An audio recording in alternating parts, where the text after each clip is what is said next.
Welcome, ladies and gentlemen, to Reaction and Review UK, round 4 of September month. So, we've hung out with the Goonies, went looking for the Holy Grail, and went back to the future. So, what are we up to this time? Well, there's an old saying around these parts, and it kind of goes like this. If there's something strange in your neighborhood, who do you call? If you don't know the answer to that question, then why are you here? But before we get to that, two pointless little announcements for the two of you that may care. First of all, I took care of that smoke alarm from yesterday. Just took the battery out this morning. I'm thinking of either getting a new battery, or because it's really old, I'm thinking of just getting a brand new smoke alarm. So, safety first, kids. Safety first. And number two, since I know 3 people have been asking me about this, here is my exact opinion of Doug Walker cancelling The Nostalgia Critic. I don't care. I don't care. He doesn't care. I don't care. I told you guys I was done with that, and so far I've been keeping true to my word. So, yeah, couldn't give a rat's ass.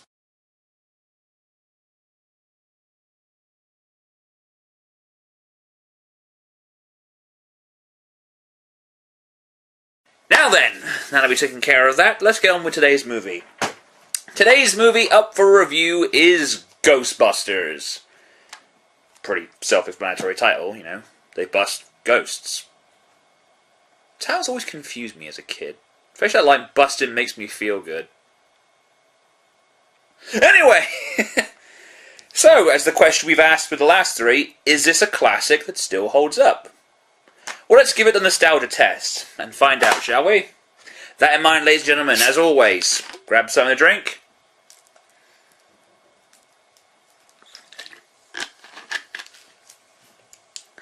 It's time to kick back, relax, and let's watch Ghostbusters. I'm still very impressed by the camera tricks used in this movie. I mean, this is the day before, you know, ILM and CGI kind of, you know, stank up the place, but it's just really good seeing this, like, old-timey, old-fashioned kind of special effects here. I mean, I like CG, I mean, I think it's great, but I also have appreciation for the old ways, shall we say. That's why I love 1930s cartoons so much. Here's what I don't get, okay? This is another science question for you out there. If they're ghosts, why are they like leaking like oozy goop and stuff? All you scientists, comments down there.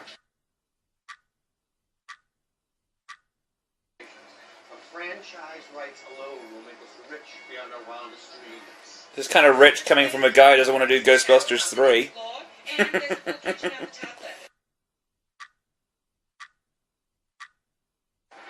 You don't realise it at this point, but one little bit of foreshadowing I love about this scene is Dana Barrack has a bag of Stay Puft marshmallows. At the time, you really don't think it means anything, but that is just really good foreshadowing.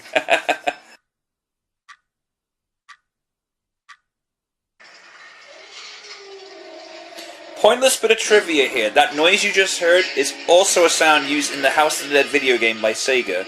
You only input a quarter or a pound coin, if you're in the UK, you'd hear that noise. Pointless bit of trivia. I like informing people.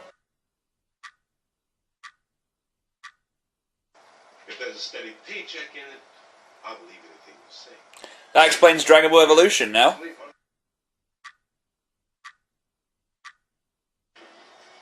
I would have just kept running, you know? Considering how long that dog's taking, you could have outrun that fucker by now. Is this true? Yes, it's true. This man has no dick. Quote number 1.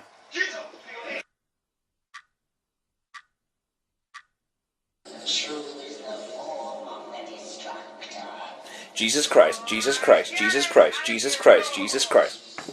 Oh, come on, don't you want to be destroyed by irony?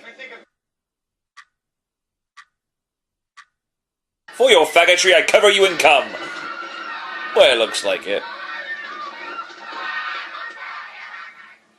You seem to enjoy it. So, that was Ghostbusters. Let's just put a stop to that.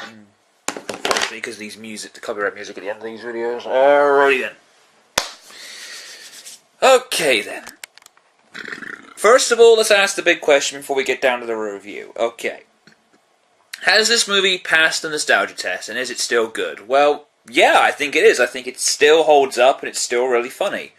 It really feels weird because watching this movie, since I've watched a lot of like superhero, like comic book movies and everything, it feels like this is like a movie based on a franchise. I know the franchise kind of got spawned from this movie, but the way that the story is set up, you see how the Ghostbusters begin, it almost feels like this is an origin story, you know, from an established franchise kind of thing.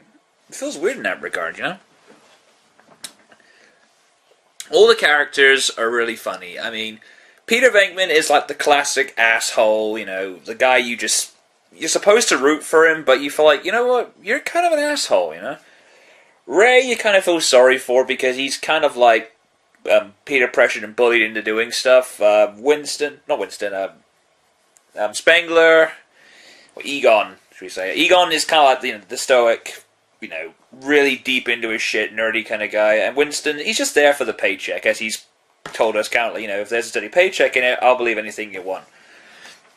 So you have these 4 different personalities, and they really carry the story quite well. Because normally when you have a foursome... No, not in that regard. Perverts.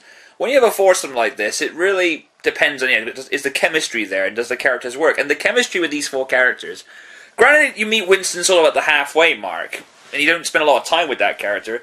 You really feel like, you know, it's believable, you know. It has good chemistry, and these characters are just fun to watch. Walter Peck, easily the most annoying character, next to Louis Tully, is just... Is it Rick Moranis, is that his name? Rick Moranis? But yeah. The writing of the movie. Now, honestly... I'll try again. The writing for this movie, you know, the 2 guys who wrote this star in it, that's pretty cool. And they go on to make, you know, the second movie and the game, but we'll get to that in a minute. The writing is really solid. It tells the story it needs to. It doesn't do this stupid shit of just adding things for no reason. Everything in this movie needs to be here. They don't spend too long with the ghost catching. I mean, you sort of get a hint of that in the montage shot with the really kick-ass theme song. And it doesn't like dwell on too much stuff. I mean, it kind of abandons some things for other stories. I mean, the bit with Walter Peck, you know, like, oh, may I please see the storage facility? Go get a court order. Oh, okay. And he comes back like 20 to 30 minutes later, and you're thinking, like, wouldn't he have done that, like, the very next day kind of thing?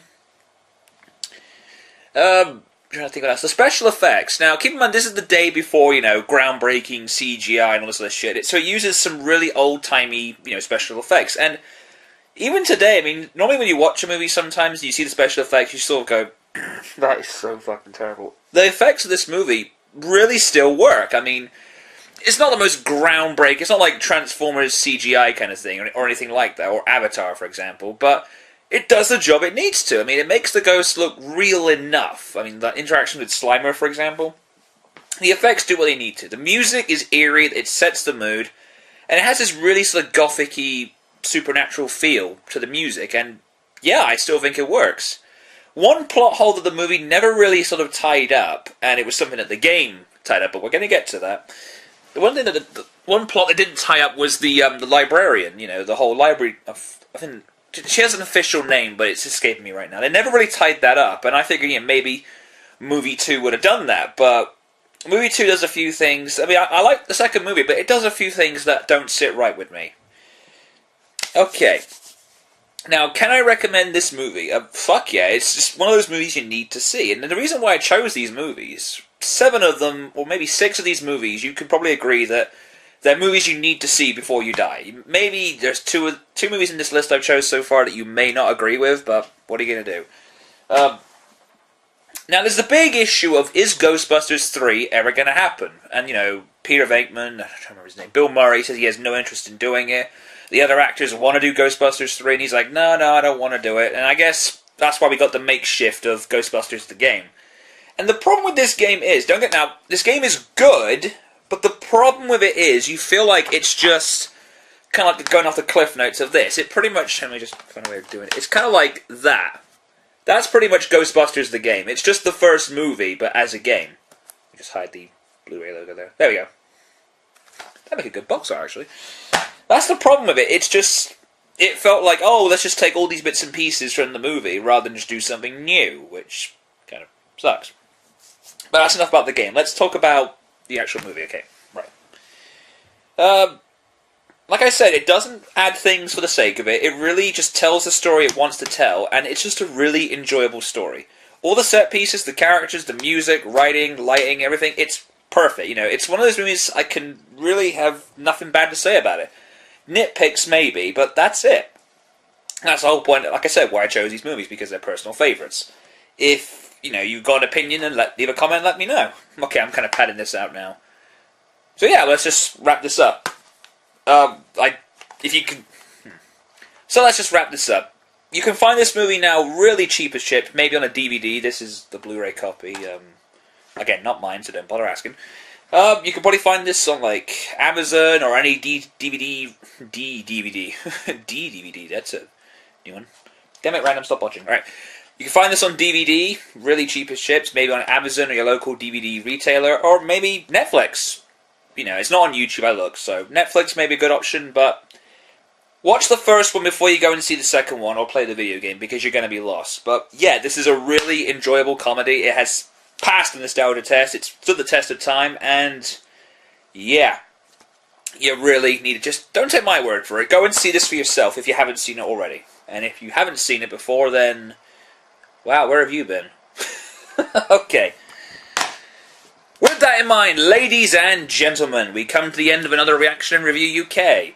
I have been Random, still trying not to botch in my ship, saying take care, and I'll see you all in the near future. Peace.